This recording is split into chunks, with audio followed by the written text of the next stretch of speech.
Congress party में एक बड़ी परेशानी ये है कि यहाँ पे कोई फोरम ही नहीं जिस पे बात की जा सके। आमतौर से नेताओं से मिलना मुश्किल है लोगों का, तो बात कोई कहे तो कहाँ कहेगा। CWC के तो मेंबर है नहीं कोई आदमी, और कोई दूसरा फोरम है नहीं, किससे बात कही जाए। बात तो तब कही जाए जब मुलाकात हो, ये मुश्किल है। कांग्रेस को मजबूत करने के लिए है, ज़रूरी है। इंदिरा गांधी हर आदमी से मिलती थी, राजीव गांधी हर आदमी से मिलते थे। वो हर दिन 1 घंटा 1.5 घंटा इसी काम के लिए देते थे। तो कम्युनिकेशन गैप निश्चित तौर से ख़त्म होना चाहिए। देखिए, मैंने शकील साहब ने क्या कहा मैंने देखा नहीं है, इसलिए उस पर कोई टिप्पणी करना उचित नहीं है। लेकिन कांग्रेस पार्टी में एक बड़ी परेशानी ये है कि यहाँ पे कोई फोरम ही नहीं जिस पे बात की जा सके। आमतौर से नेताओं से मिलना मुश्किल है लोगों का, तो बात कोई कहे तो कहाँ कहेगा। CWC के तो मेंबर है नहीं कोई आदमी, और कोई दूसरा फोरम है नहीं, किससे बात कही जाए। बात तो तब कही जाए जब मुलाकात हो, ये मुश्किल है। आपको लगता है यही कारण है जो शकील साहब ने पार्टी छोड़ने के बाद भी राहुल गांधी को डरपोक बता दिया, ये भी कह दिया कि बड़े नेताओं से वो घबराते हैं? देखिए, ये इससे मैं इत्तेफाक नहीं करता। राहुल गांधी कांग्रेस के अंदर सबसे ज़्यादा मास फॉलोइंग वाले नेता।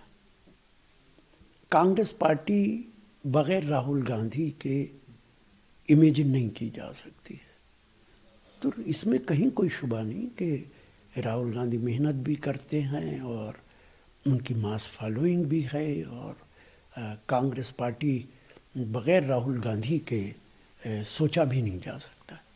आप भी सर वरिष्ठ नेता हैं पार्टी के, क्या राहुल गांधी से मुलाकात नहीं हो पाती, और क्या आप भी समय मांगने की कोशिश करते हैं? देखिए, निश्चित तौर से कम्युनिकेशन गैप कांग्रेस पार्टी के अंदर एक बड़ा मसला है, और ये शिकायत बहुत लोगों को है कि कांग्रेस पार्टी की हाई कमांड से मुलाकात करना आसान नहीं है।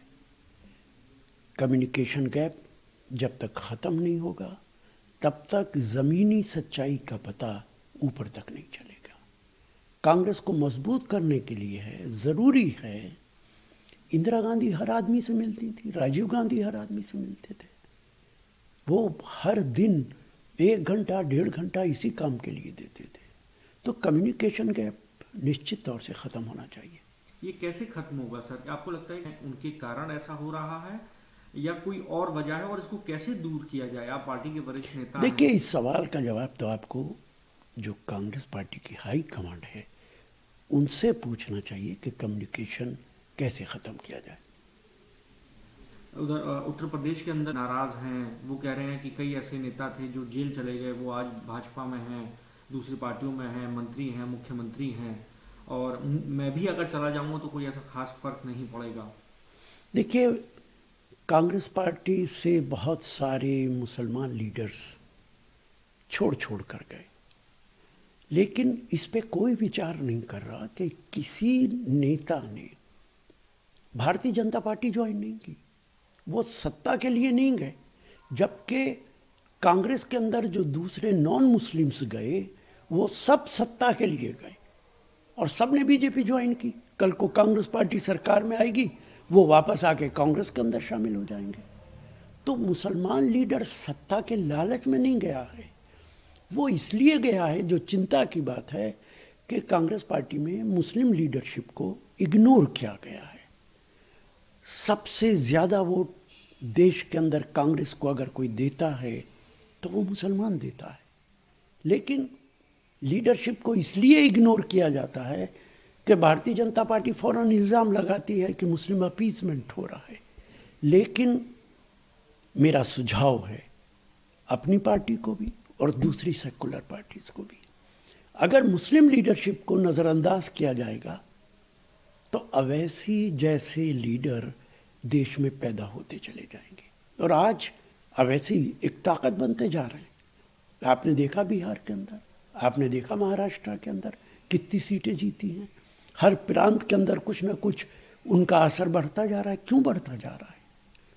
चूँकि हम ना तो मुसलमान इशूज़ की बात कर रहे हैं, हम ना मुस्लिम लीडरशिप को इम्पोर्टेंस दे रहे। तो मुसलमानों के बीच में जो उनकी बात करेगा उन्हें वो नेता मानता चला जाएगा। तो सेकुलर पार्टीज अगर कमज़ोर हो रही हैं उसका एक बड़ा कारण ये भी है। मौजूदा वक्त में भी पार्टी के अंदर बड़ी जिम्मेदारियां दी जा रही हैं। फिर मुसलमानों, आप कह रहे हैं कि मुस्लिम नेता छोड़ भी रहे हैं लेकिन कहीं और नहीं जा रहे हैं। पार्टी गुलाम नबी आज़ाद का भी साहब भी जो है छोड़ के गए थे, लेकिन इसमें गलती पार्टी की कहाँ है? ये तो फिर मुस्लिम नेताओं को सोचना होगा कि वो छोड़ क्यों रहे हैं जब इतना कुछ पार्टी ने उनको सही समय पर दिया। देखिए, जिन लोगों की बात आप कर रहे हैं मैं उस बात को समझ रहा हूँ, लेकिन ऐसा नहीं होता है कि आदमी को एक दिन तो आपने इज्जत दे दी और दूसरे दिन आप बात भी ना करें। राजनीति जनता के लिए और इज्जत के लिए की जाती है। आदमी का सेल्फ कॉन्फिडेंस होता है, सेल्फ रेस्पेक्ट होती है। अगर किसी को कहीं इज्जत नहीं मिलती तो दुश्वारियां खड़ी हो जाती हैं। सर, दूसरी ओर अब क्योंकि प्रधानमंत्री नेशनल वोटर्स डे के दौरान एक पत्र लिखा जिसमें लोकतंत्र की बात उन्होंने कहा कि उस पत्र में इस बात का भी जिक्र किया कि जो लोग आपके आसपास हैं और जो पहली बार मतदान कर रहे हैं, आप उनके साथ जश्न मनाइए ताकि प्रोत्साहन और मिले। कैसे आप देखते हैं नेशनल? देखिए, जश्न तब मनाया जाता है जब किसी देश के अंदर लोकतंत्र मजबूत हो, इलेक्शन ईमानदारी के साथ फ्री एंड फेयर हो। अनफॉर्चुनेटली प्रधानमंत्री जिम्मेदार हैं देश के लोकतंत्र को ख़त्म करने के लिए। इलेक्शन कमीशन उनके हाथ का खिलौना है। मेरी समझ में नहीं आता कि ये बात क्यों नहीं समझ में आ रही लोगों के कि इलेक्शन कमीशन के जो मेंबर्स हैं, जो चीफ इलेक्शन कमिश्नर हैं, उनका अपॉइंटमेंट अब सिर्फ प्रधानमंत्री और कैबिनेट मिनिस्टर मिलके करते हैं। कानून बना दिया गया कि सारी उम्र जब तक वो जिंदा है उनके खिलाफ कानूनी कार्रवाई नहीं हो सकती। तो जो प्रधानमंत्री चाहेंगे इलेक्शन कमीशन वो करेगा। और फिर ये दबाव डालना कि इलेक्शन कमीशन पे यकीन करो, कैसे यकीन करें? आप जिस पे उंगली रख देंगे वो इलेक्शन कमिश्नर बन जाएगा। तो भारत के अंदर जिस तरीके से सारे गवर्नर्स बिहेव कर रहे हैं, कर्नाटका के अंदर क्या हुआ है? ऐसा लगता है कि आरएसएस के मेंबर हैं, वो संविधान को प्रोटेक्ट करने के लिए गवर्नर नहीं बने हैं। तो देश के जो हालात हैं, ये 11 साल में पूरे देश के अंदर आहिस्ता आहिस्ता लोकतंत्र ख़त्म किया जा रहा है। तो इसलिए जश्न मनाया जाए तो किस बात का मनाया जाए?